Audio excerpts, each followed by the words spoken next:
कमजोर व्यक्ति बदला लेता है, बुद्धिमान व्यक्ति अपने समय का इंतजार करता है। भारत के 28 राज्यों में उत्तराखंड प्रमुख शहर हल्द्वानी न्यूज में आप सभी का स्वागत है। कहा जा रहा था कि देश की राष्ट्रीय पार्टी द्वारा पत्थरबाज और पत्थरबाजी की घटनाएं अब नहीं होंगी, लेकिन बंगाल में पिछले 2 दिनों से पत्थरबाजी से 2 सांसद को घायल कर दिया पुलिस की मौजूदगी में। ये बंगाल में बदला है या बदलाव है या बदला लिया जा रहा है, ये क्या संकेत है? क्या मान लिया जाए जनता ने किया? कहा जा रहा है जनता कई सालों से आक्रोश में थी जो अब फूटा। क्या आप करेंगे विश्वास? क्या देश में आज की तारीख में जनता का विवेक इतना बचा है कि वो सांसदों पर हमला करने की हिम्मत कर दिखा सके? हाँ, बॉलीवुड की पिक्चर में जरूर होता है। ऐसी जनता जो रोजी रोटी कपड़ा मकान से जूझ रही है और इसमें महंगाई का तड़का ऐसी जनता को तड़पा रहा हो तो आम जिंदगी जीने को भला वो ऐसी हिमाकत कर सकती है? ये आने वाला समय क्या ये बताने की कोशिश कर रहा है। अपने राजनीतिक दुश्मन को बर्बाद कर दो, कुचल दो। ये तो लोकतांत्रिक देश में नहीं होता। हाँ, तालिबान देश में जैसे देश में वहाँ नॉर्मल बात की जाएगी। और एक और गंभीर बात की जा रही है कि उसको अस्पताल में भर्ती अभिषेक को भर्ती होने को लेकर दिक्कत आई।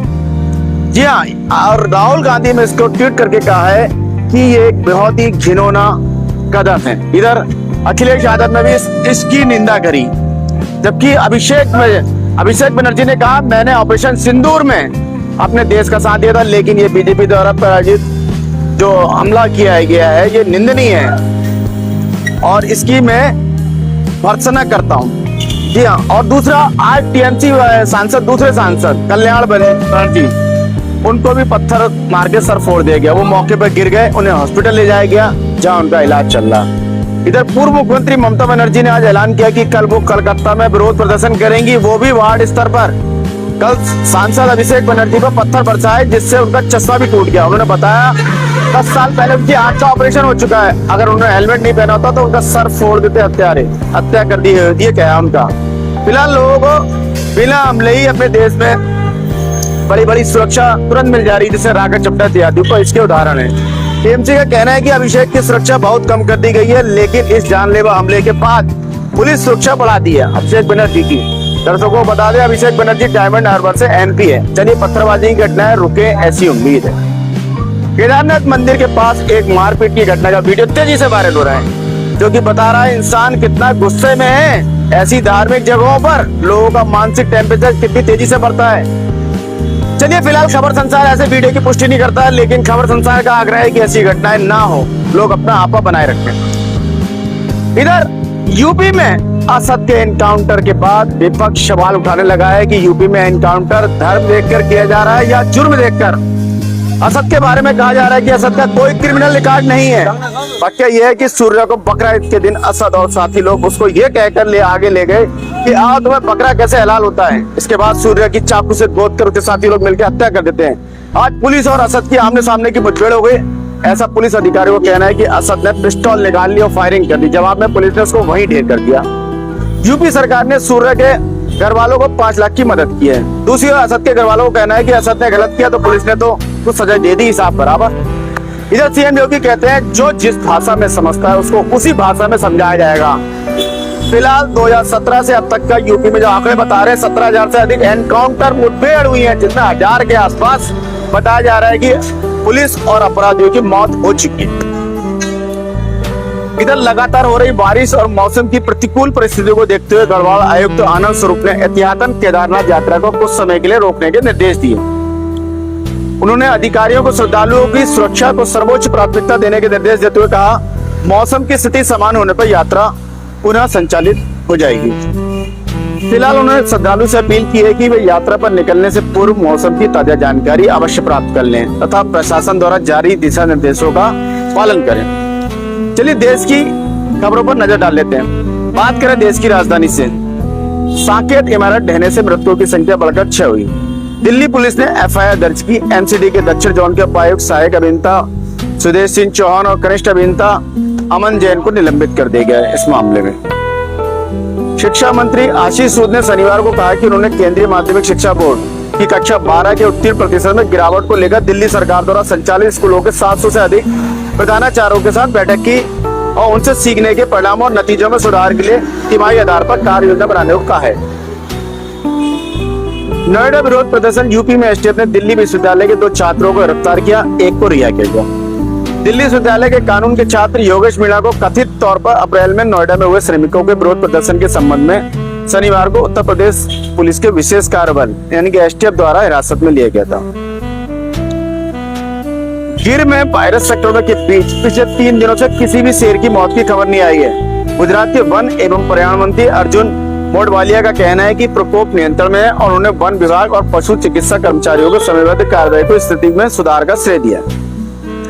तमिलनाडु से बड़ी खबर यह आ रही कि एआईएडीएमके ने तमिलनाडु के मंत्री आदव अर्जुन के 2 पदों पर आसीन होने पर चिंता जताई है। तमिलनाडु खेल विकास मंत्री आदव अर्जुन एक साथ 2 पदों पर आसीन है, एक नियामक के रूप में, दूसरा प्रशासक के रूप में, जो कि सरासर गलत है।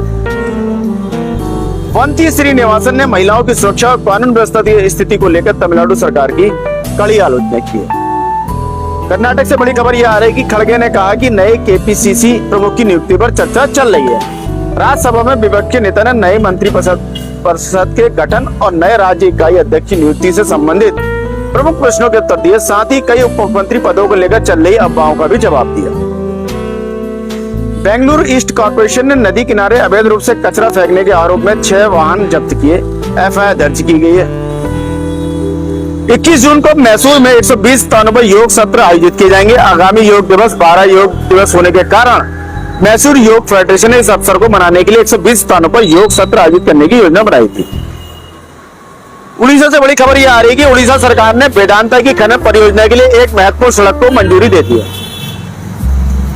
इधर बंगाल में टीएमसी विधायकों की बैठक रद्द कर दी गई क्योंकि पार्टी नेताओं पर हुए हमले के बाद अधिकांश विधायक बैठक में शामिल नहीं हुए। बताया जा रहा है कि 30 ही विधायक आए। हालांकि कुणाल घोष ने पार्टी द्वारा दिए गए 2 फैसलों की जानकारी दी, जिसके तहत अगले 48 घंटों में शुभेंदु अधिकारी के नेतृत्व वाली भाजपा सरकार के खिलाफ बड़ा विरोध प्रदर्शन किया जाएगा।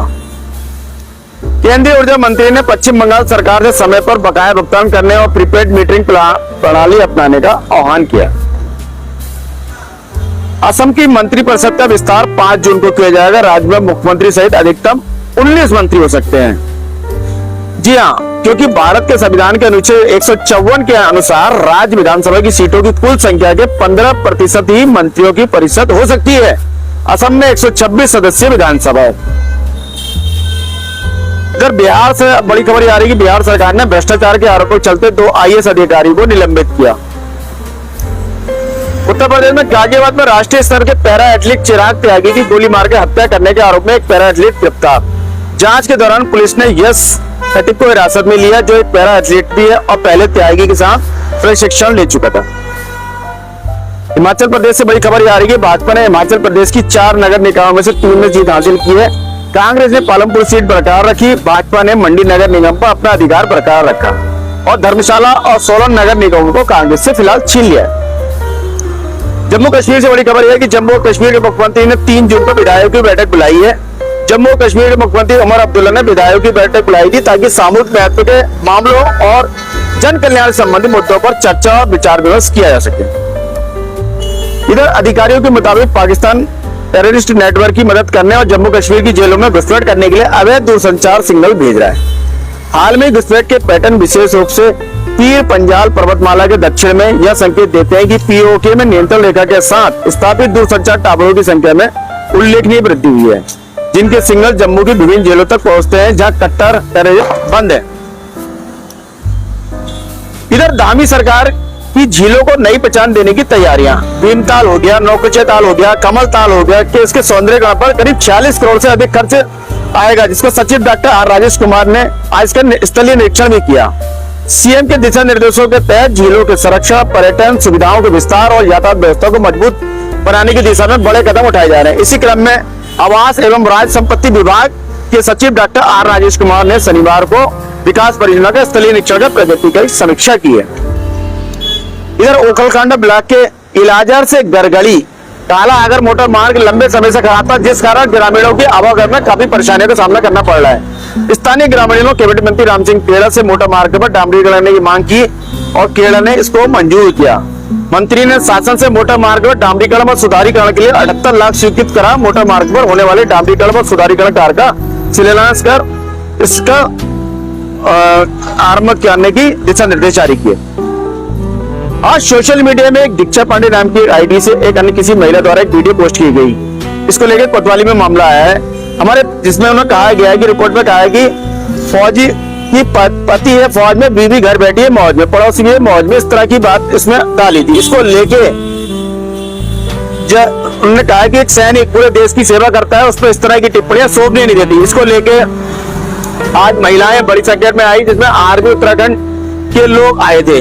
उन्होंने कहा कि महिलाओं को कठोरता कानूनी कार्रवाई से मांग करती है, अन्यथा सैनिकों की पत्नी के साथ पहाड़ी आर्मी उत्तराखंड इसमें साथ है और इस पे कड़ी कार्रवाई होनी चाहिए।